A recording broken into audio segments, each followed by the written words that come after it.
Thanks for being here. Cheers. Hi, I'm T. Waldron. Welcome back to our final episode of Books Brews. We're talking about The Thin Blue Lie, a book by Greg Dillon. And this is our final episode. We're going to hear about how the trial went and how he and his colleagues decided to find Frank Serpico. The testimony was almost not allowed until he revealed some information that he had not shared with his attorney or the judge prior to this. So you'll hear that part of the story. It was kind of a real roller coaster. If you don't know who Frank Serpico is, he was a cop in New York City in the 60s and 70s, and he brought a light to shine on the corruption that existed in the New York City Police Department at that time. And his colleagues allowed him to be shot in the face by a perpetrator. His story is incredible. There was a movie about it and Al Pacino starred in it. So anyway, check out this last episode. I think you're gonna really love it. And it kind of gave me peace that justice was served. So enjoy. It really was only one trial, but it was bifurcated, I guess. Was the fugitive squad disbanded because of budgetary issues or retaliation? Was I no longer a supervisor because of incompetence or retaliation? And was I transferred to Litchfield because of a manpower shortage or retaliation? Those three issues were reserved for the jury, but the more legally technical issue of the media policy being constitutional or unconstitutional, she held that back for her after the jury was dismissed. And so that part of the trial actually took place at the start of the new year. Mr. Bailey's dream team was allowed to bring in witnesses that supported his position that the media policy was constitutional. The judge invited us to bring in any witness that we could that would rebut their position, and our witness would basically say there's a need to go public sometimes with allegations of misconduct if it is being covered up and whitewashed. Mm-hmm. The dilemma was it was such a unique issue that we didn't really know who we could call, and my attorney kept saying in private, we need a Serpico-like witness to bring in to explain this issue. I remember going back to her office with a couple of the inspectors to try to brainstorm, and we're sitting around her conference table, and she's kept saying, we need like a Serpico-like expert witness. And finally, one of the inspectors said, what about Frank Serpico himself? And like we all looked at each other, and like all the light bulbs went off at the same time. And then Karen says, I don't think he's alive any longer. And he says, no, I just saw an A&E special on him. He's living like upstate New York as like a hermit. And she says, well, we have to have this witness like in 2 weeks. How do you expect to find this guy if he's living under the radar in upstate New York? And he said, we find murderers on a regular basis. You don't think we can find a retired police officer?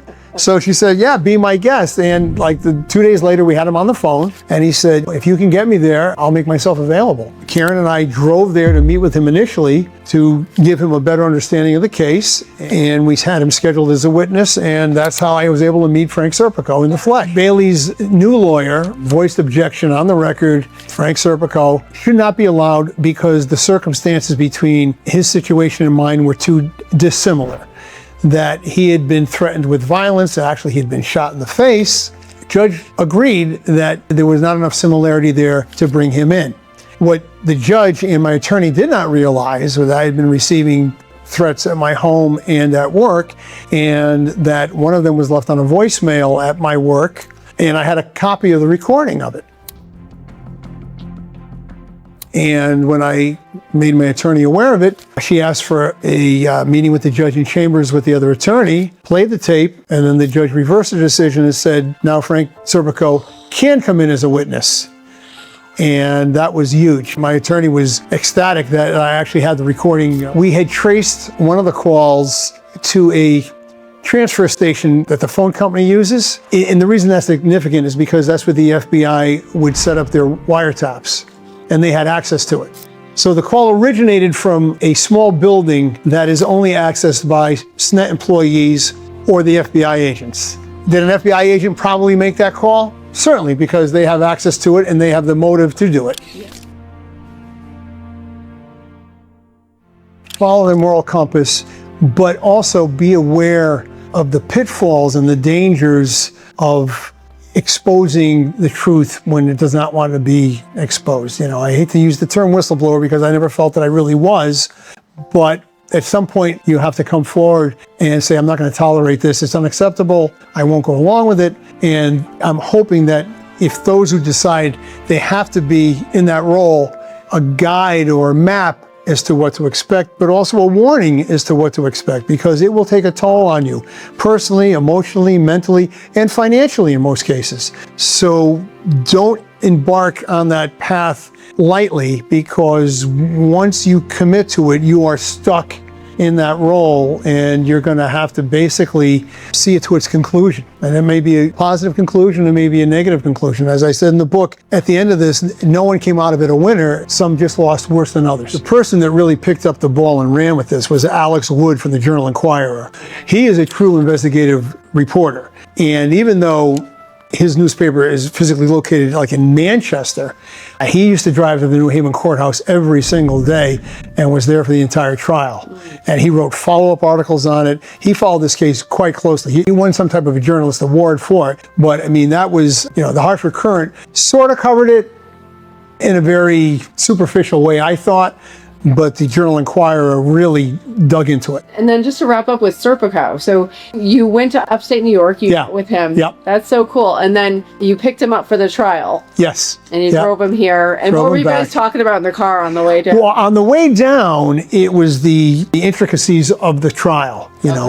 Our allegations, their excuses, that type of a thing, because it's like prep work. Right, but because there was no jury now, usually they have a sequestration order in place so you don't talk to other witnesses.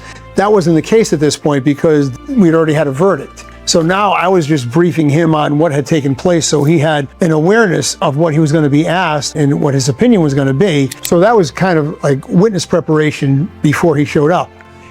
After his appearance, on the way back is when it became fun. Yeah. Because he had worked as a police officer, obviously, for a number of years and as a detective.